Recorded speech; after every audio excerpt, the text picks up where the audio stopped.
Seguimos con A Mi Manera, con Patricia Salinas. El desarrollo en forma de novela de un cuento del mismo nombre, La Casa Muerta, que obtuvo hace unos años un premio Copé de Petroperú.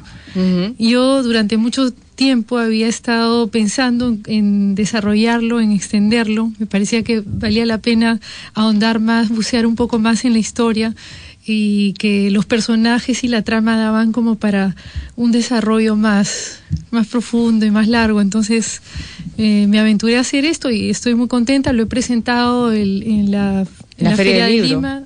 Así es. A ver, para que el público lo pueda ver un poquito, lo enseñamos aquí y nos vas contando un poco. Es un thriller psicológico y de suspenso, ¿no es cierto? Sí. Pero que tiene que ver básicamente con casas viejas. Así es. Como todo lo que hago es un poco thriller psicológico, me gusta mucho la interioridad, y en este caso particular el tema tiene que ver con estas casas que han sido abandonadas, que existen todavía en nuestra Lima del centro y también en Miraflores, claro, en Barranco.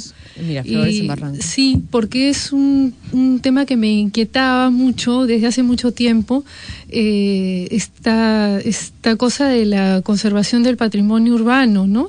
Que nuestras ciudades se han ido despersonalizando mucho en base a toda el boom comercial de la construcción, claro, y todo eso. Tienen estas casas viejas para hacer edificios, ¿no? Así es, y da un poco de nostalgia estas casas que realmente llegan a ser como personas muertas, ¿no? En este caso, la casa muerta es. Y es la historia de esta arquitecta, Mariela Ramos, que está decidida a resucitar una de estas casas, y para ello va a llegar a vivir prácticamente dentro de esta casa y entrar en relación con un personaje muy especial, y historia en la que se van a desarrollar relaciones muy especiales y conflictivas. Y bueno, la parte central del texto es el tema el mismo cuento, La Casa Muerta, al que le hice una precuela y una secuela también. Yeah. Y también fue todo un ejercicio literario para mí, más allá del tema que yo quería explorar más, porque también quería desarrollar más cosas sobre la estructura, hacer algunas intertextualidades de otras cosas que yo había escrito que sentía que tenían que ver con este tema siempre recurrente. Pero cuando hablamos, porque dices que casi en todas tus novelas está presente el thriller, el suspenso. Sí.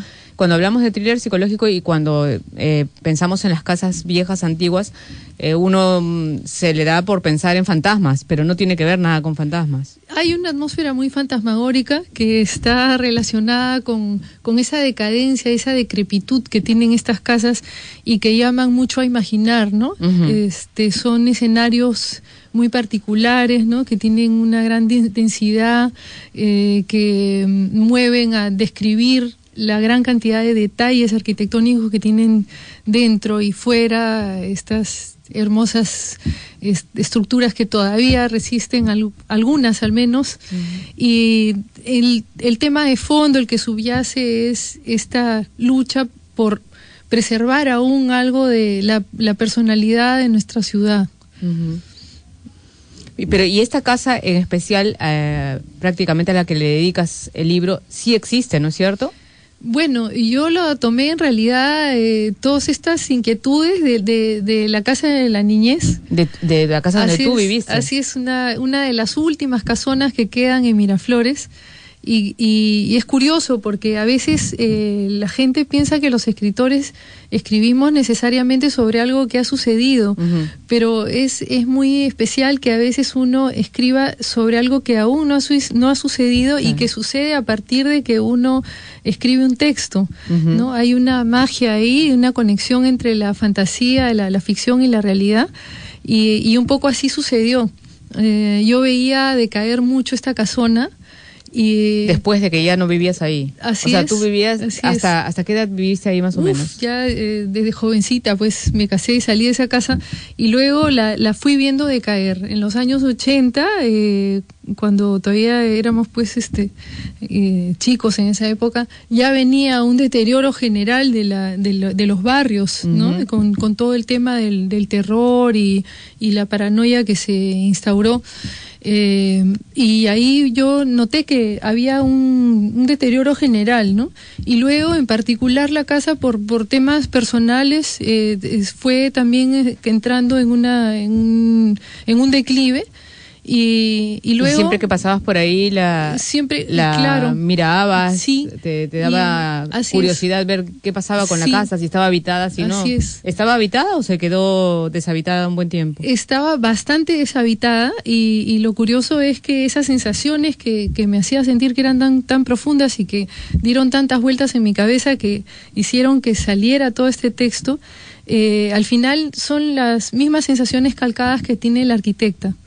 Entonces la historia es ficticia, pero después sucede. Sí, pero como tú sucede dices, de alguna manera y además yo pienso que uno cuando escribe también, más allá de la ficción y de la historia inventada, lo que es calcado de uno son todos esos impulsos, esas sensaciones, esas inquietudes, esos fantasmas que llevamos dentro de nosotros mismos, ¿no?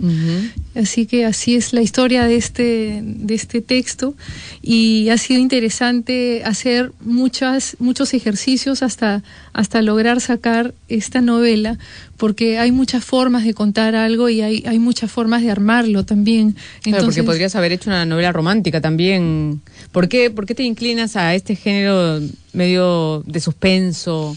Porque me parece muy interesante la ambigüedad en la literatura, el tema de que no todo quede 100% dicho, que hayan cosas que subyacen a la historia y que no están tan patentes, pero que laten y bullen y que nos acompañan mientras leemos y pienso que es también interesante porque el lector así es más activo y tiene que suponer y dar por hecho algunas cosas y que quedan estos finales un poco abiertos a veces que nos permiten a nosotros como lectores completar ese otro 50%. Claro, cada cual como su imaginación lo desee de repente. Sí, así es. Las novelas anteriores, ¿tienes un par de novelas? Sí, yo escribí Otra vida para Doris Kaplan con Borrador Editores, que justamente es sobre la época, es como una crónica personal sobre la época del terror de los años 80, visto a través de los ojos de una adolescente universitaria. Y que hay un tema de violencia en el país, en la ciudad y también interno dentro de la misma casa y dentro de la mente de la narradora. Y luego escribí una segunda novela que se llama Obsesión, con Altazor también, igual que La Casa Muerta, y que también es un thriller psicológico en el que unos personajes muy insatisfechos van a buscar una vida más llena de emociones y finalmente van a ir por un camino muy conflictivo e inadecuado. En términos generales es eso. Y luego, bueno, esta novela que es especial para mí por ese tema. Eso te iba a decir, tiene un significado especial no solamente por la casa que tiene que ver también con tu infancia, sino porque el origen fue este cuento. Sí. Que este cuento fue el que te llevó a empezar a escribir las otras novelas también. ¿Fue lo primero que escribiste, no? Fue lo primero que escribí, este cuento. Justamente por eso es importante para mí. Y las otras novelas tienen otros puntos de vista y otros referentes, pero me es importante porque está llena de sensaciones y que fui almacenando por mucho tiempo y me costó bastante tiempo hacer este cuento. Inclusive fue muy gracioso porque una amiga me decía: mandemos el cuento al concurso. Yo decía, no, de ninguna manera, no creo que vaya a resultar. Y finalmente sí, me llamaron de Petroperú y no podía creerlo. ¿De cuándo estamos hablando? Eso era en el año 2007. Ya. Entonces, por eso también me es especial, ¿no? Y siempre quedó en mí la idea de poder profundizar más en los personajes, en algunos de los personajes, y aumentar otros personajes y otros porque el cuento estaba basado solamente Es una arquitecta que entra a una casa deshabitada donde hay un personaje muy especial y aparte de esa historia en que la arquitecta termina siendo prácticamente el alter ego de la señora anciana que vivía dentro de esta casa, y hay como una personificación en sí de la casa misma. Es un personaje, viene a ser el personaje central, en realidad es una casa que hasta adquiere cierta vida. Aparte de eso, fui por otros caminos y concebí una estructura así fragmentada en que viene a ser qué pasó antes de esa historia, dónde estaba esa mujer y cómo llegó ahí y por qué está esta persona encerrada, enclaustrada dentro de esta casa en esa forma tan extraña, ¿no? Entonces, al mismo tiempo también le di otro destino a Mariela Ramos, como reivindicando un poco más también a la mujer. Tenía esas inquietudes y por eso pensé en este desarrollo. Claro, en desarrollarle un antes y un después. Sí, así es. Y el ambiente que narras es un poco cinematográfico, o sea, cuando uno lee esto, se imagina la casa, se imagina los ambientes. ¿No has pensado en la posibilidad de hacer, aunque sea un corto de...? Sí, me encantaría, siempre lo pensé, porque en verdad es muy cinematográfico, sí. Es bien visual y se presta, hasta parece a ratos una obra de teatro, casi podría ser, o película. En realidad es muy interesante cómo se puede ir transformando un cuento en una novela o extraer algunas figuras muy líricas de una novela y hacer un poemario, y se pueden hacer esas cosas. Tú también haces poemas, sí, ¿no? Yo así es, yo obtuve una mención honrosa por un poemario que hice hace unos años con un concurso de escritura, poesía para mujeres, que convoca el PEN Club y el Centro Cultural de España, y sí, me dio mucho gusto porque yo, para un narrador, es muy bueno, me parece a mí, tener algún rasgo de poeta, ¿no? Y en cierto modo este texto encierra también algo una de poesía, forma bastante lírica. Sí, he cuidado mucho el lenguaje y tiene esos elementos poéticos, así es. Muy bueno, Alina. ¿Y dónde puede encontrar la gente? Está en librería El Virrey, del Óvalo Bolognesi, y está también en librería Sur de Pardo y Aliaga. Ahí con seguridad está. ¿Solamente en esas dos librerías? Con seguridad. Ya. Porque me imagino que si está en El Virrey, también en otras de Virrey también, ¿o no? Sí. Así es, debe estar en los otros virreyes, pero sí, con seguridad sé que en el Virrey de Miraflores está.